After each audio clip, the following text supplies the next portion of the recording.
सभी भक्तों से हमारा निवेदन है कि कृपया पीछे बैठे लोग सभी लोग पंडाल में आ जाएं। भगवान की आरती होगी, उसके बाद में सब लोग अपने अपने घर को जाएंगे। और आज का कथा का जो दिन है वो समापन का दिन है। सभी लोग एक बार पंडाल में आ जाएंगे और आज का ये वीडियो हम YouTube पर डालेंगे और हमारे चैनल का नाम है अध्यात्म और विज्ञान फर्रुखाबाद। नाम से आप डालेंगे तो आपको मिल जाएगा। HD TV पर भी देख सकते हैं और फेसबुक पर भी देख सकते हैं। तो सभी लोग कृपया पंडाल में आगे आ जाएं, खड़े हो जाएं, कोई बात नहीं, खड़े हो जाएं, क्योंकि सबका चेहरा दिखना चाहिए, जिससे कि ये पता लगे कि यहाँ कथा हुई थी या नहीं हुई थी। तो हम थोड़ा लेट हो गए, स्वामी जी का प्रोग्राम नहीं सुन पाए, लेकिन एक छोटा सा 2 लाइन भगवान जी की सुनेंगे। किनकी? जो हमारे सामने बैठे हैं, क्योंकि सत्संग ही जीवन का सार है। यहाँ कोई अमर नहीं है, सबको इस संसार को छोड़ के जाना है, कोई यहाँ रहेगा नहीं। और हमारे सामने जो बैठे हैं स्वामी जी, उनसे 2 शब्द बोलेंगे, केवल 2 लाइनें, उसके बाद में आरती होगी। आपका समय अमूल्य है तो 2 शब्द बोलते हैं। हम क्या कहना है कि भगवान की भक्ति तो ऐसी होती है, इसमें उठने को जी नहीं करता अगर मन से गाया जाए। तो 2 लाइनें बोलेंगे हम, उसके बाद स्वामी जी 2 शब्द बोलेंगे, जिससे एक बार झूम के सभी भक्त ताली की सेवा देते हुए स्वामी जी का सत्कार करें, जिससे कि दूसरे का सम्मान जब करोगे तभी तुमको सम्मान मिलेगा। बोलिए गोविंद भगवान की जय। कि जरा चल के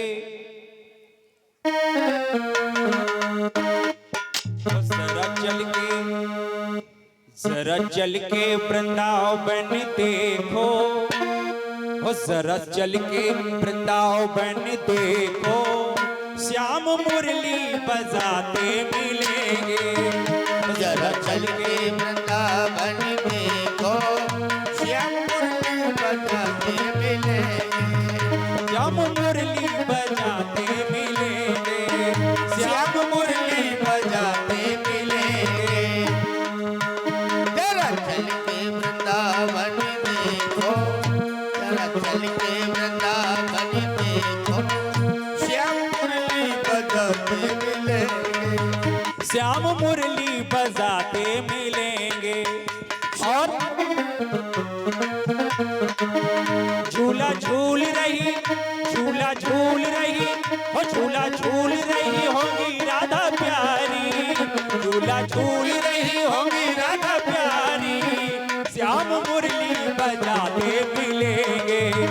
जरा चल के वृंदावन देखो, श्याम मुरली बजाते मिलेंगे। जरा चल के वृंदावन देखो, श्याम मुरली बजाते मिलेंगे। प्यारा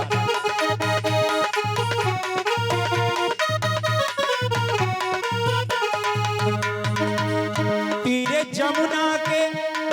जमुना के संग गोपियों के, तीरे जमुना के संग गोपियों के, और श्याम रास रचाते मिलेंगे। जरा चल के वृंदावन देखो, जरा चल के वृंदावन देखो, श्याम मुरली बजाते मिलेंगे। वृंदावन देखो, श्याम मुरली बजाते मिलेंगे, श्याम मुरली बजाते मिलेंगे, श्याम मुरली बजाते मिलेंगे, श्याम मुरली बजाते मिलेंगे, श्याम मुरली बजाते मिलेंगे, श्याम मुरली बजाते मिलेंगे। जरा चल के वृंदावन देखो, जरा उनके जमाने से देखो, श्याम मुरली बजाते मिलेंगे, श्याम मुरली बजाते मिलेंगे। चल चल के वृंदावन देखो, श्याम मुरली बजाते मिलेंगे, श्याम मुरली बजाते मिलेंगे, श्याम मुरली बजाते मिलेंगे, श्याम मुरली बजाते मिलेंगे। बोलिए गोविंद भगवान की जय। बोलिए सत्संग महापुराण की जय। बोलिए सच्चिदानंद भगवान की जय। वैसे तो हम सत्संग की चर्चा सुनते सुनाते और सबका सम्मान करते हैं, तो स्वामी जी से 2 लाइन सुनेंगे और समय कम है, आरती के बाद में सभी लोग अपने घर को प्रस्थान करेंगे। तो स्वामी जी से हमारा निवेदन है कि 2 शब्द बोले, जिससे कि हम अपना वीडियो रिकॉर्ड करके आप लोगों तक पहुंचा सकें।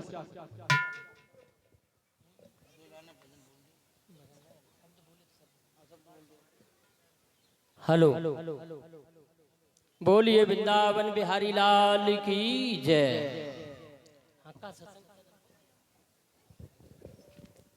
और ध्यान दें, जो हमारे यहाँ की जो ये कथाएं हैं, जितनी भी वीडियो बनी है, ये हमारे गुरु जी का एक चैनल चल रहा है, पंकज शास्त्री स्टूडियो नवाबगंज, और एक और चैनल चल रहा है गोवर्धन स्टूडियो, और उसके बाद एक हमारा भी छोटा सा चैनल चल रहा है यूट्यूब पर, यूट्यूब फेसबुक इंस्टा पर अंचल माधव नाम से आप लोगों को यहाँ की वीडियो सारी मिल जाएंगी। वो कल आप लोग वीडियो देख सकते हैं अपने नंगला पूरन की। तो सभी लोग हमारे चैनल को ज़्यादा से ज़्यादा संख्या में सब्सक्राइब करें, तो आपके एक उंगली दबाने से हमारा काम हो जाएगा। बोलिए गोविंद भगवान की।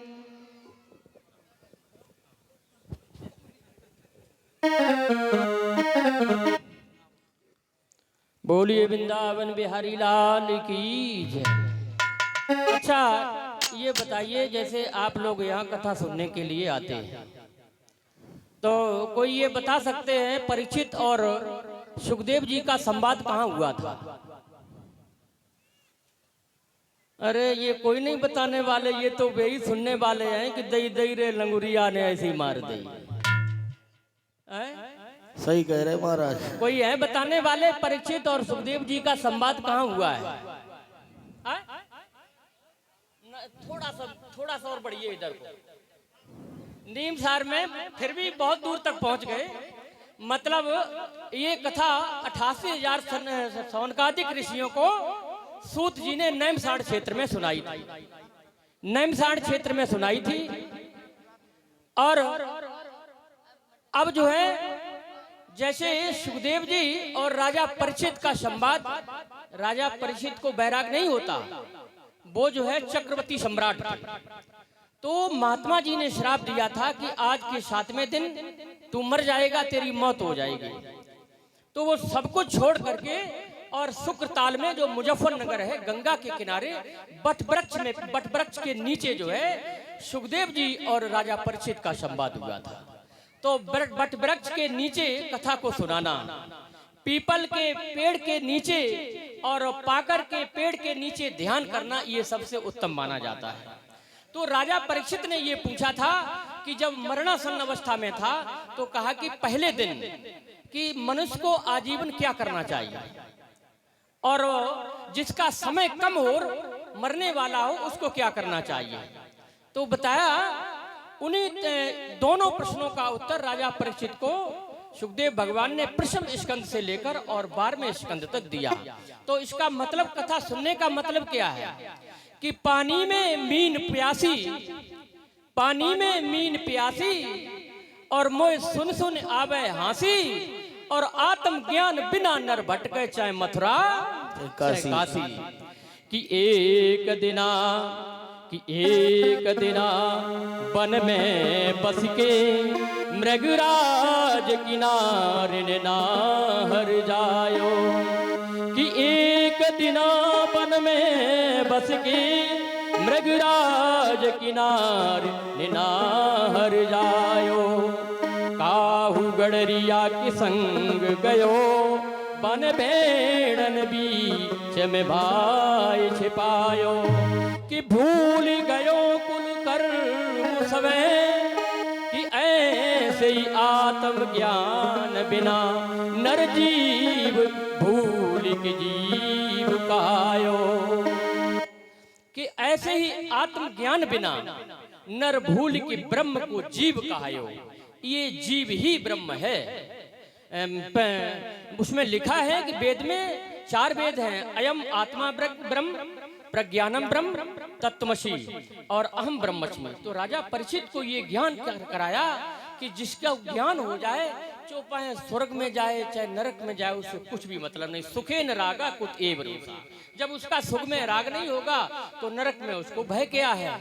तो अपने को पहचानना ही कि मैं कौन हूँ, इसको पहचान लेना ही भागवत कथा का परम श्रेष्ठ जो है कार्य होता है, और इसी से उसका कल्याण होता है। तो शेर का बच्चा जब ये जान ले, जैसे भेड़ों में छिपा हुआ है और उसने ये जान लिया कि मैं शेर का बच्चा हूं, तो शेर का बच्चा ही होता है। तो ऐसे ही आत्मज्ञान बिना नर भूल के ब्रह्म को जीव कहायो।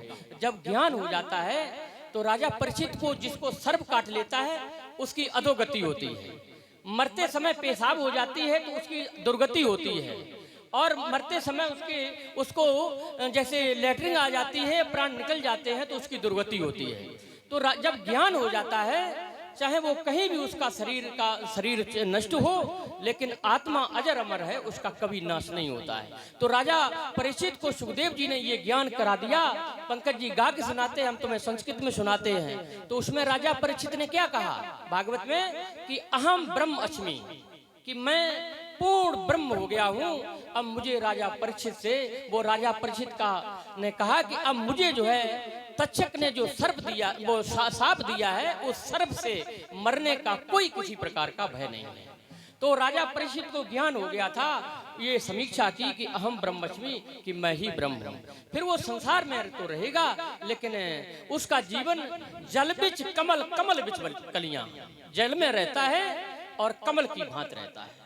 तो यही दोनों प्रश्नों का उत्तर राजा परीक्षित को सुखदेव भगवान ने दिया। बोलिए वृंदावन बिहारी लाल की जय। अब सभी लोग अपने अपने स्थान पर खड़े होकर के परम मांगलिक भागवत जी की आरती उतारेंगे।